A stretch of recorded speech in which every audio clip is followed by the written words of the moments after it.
Assalamualaikum warahmatullahi wabarakatuh. Selamat sore.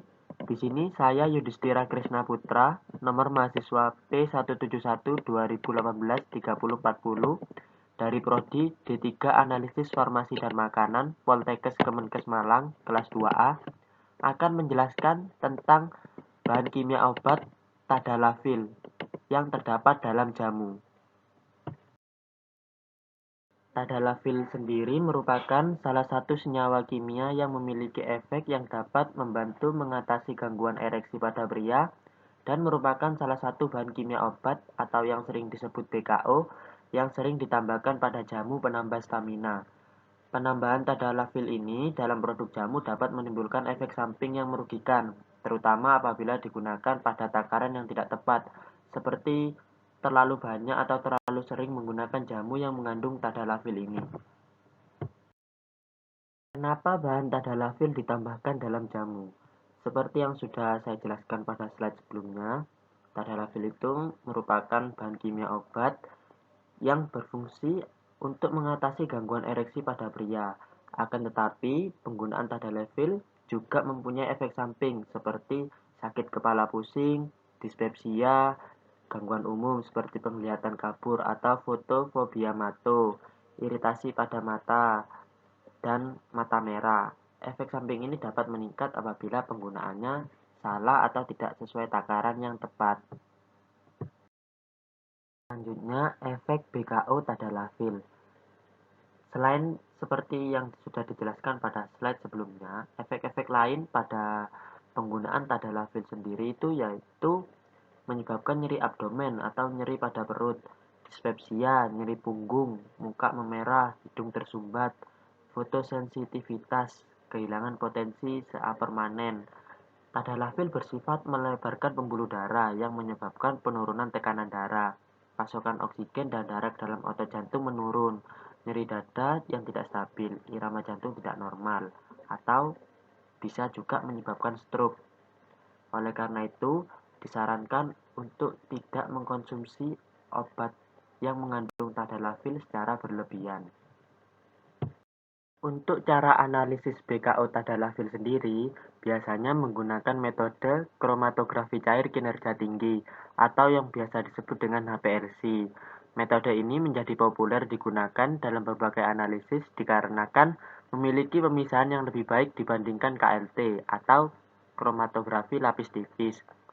Selain menggunakan HPLC, dapat juga digunakan metode spektrofotometer UV-Vis.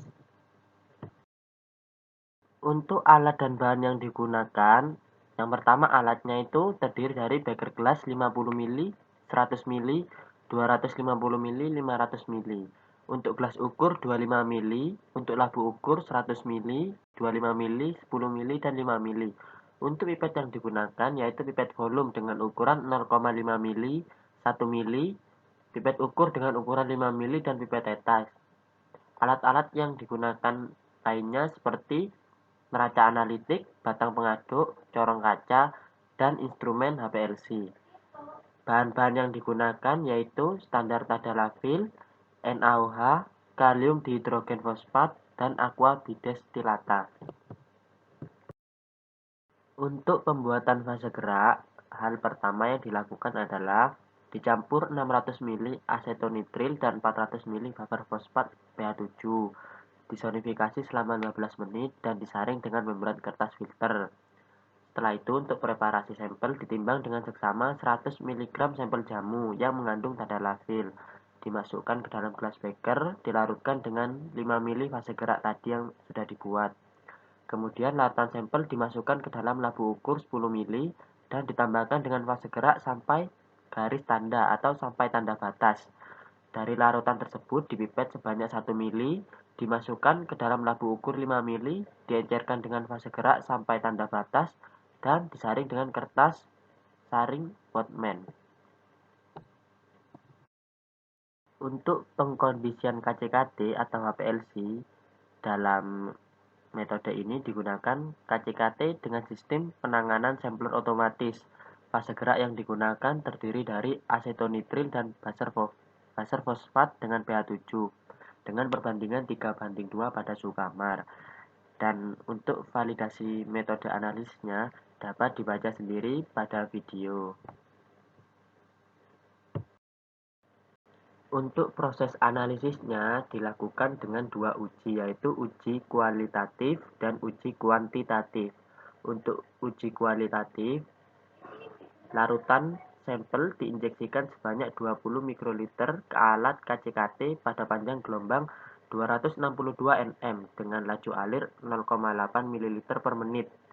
Pengukuran dilakukan dengan 3 kali pengulangan atau triplo. Kemudian bandingkan antara waktu retensi sampel dengan waktu retensi tadalafil standar atau larutan baku standar. Untuk analisis kuantitatif dilakukan dengan melihat grafik kurva standar masing-masing baku standar yang terdapat hubungan antara konsentrasi atau C dengan luas area atau A, sehingga dapat diketahui nilai slope dan intercept. Konsentrasi tadalafil dalam sampel dapat diketahui dengan memasukkan nilai tersebut ke dalam persamaan regresi linier. Berikut adalah contoh jamu yang mengandung bahan kimia obat tadalafil. Yang pertama ada jamu Changsan beruang kapsul. Jamu tersebut mengandung paracetamol, sildenafil sitrat, tadalafil, dan kafein. Yang kedua jamu Ibnusina. Saya rasa mungkin itu saja yang dapat saya sampaikan. Mudah-mudahan dapat membantu kalian yang menontonnya. Mohon maaf apabila ada kekurangan. Wassalamualaikum warahmatullahi wabarakatuh.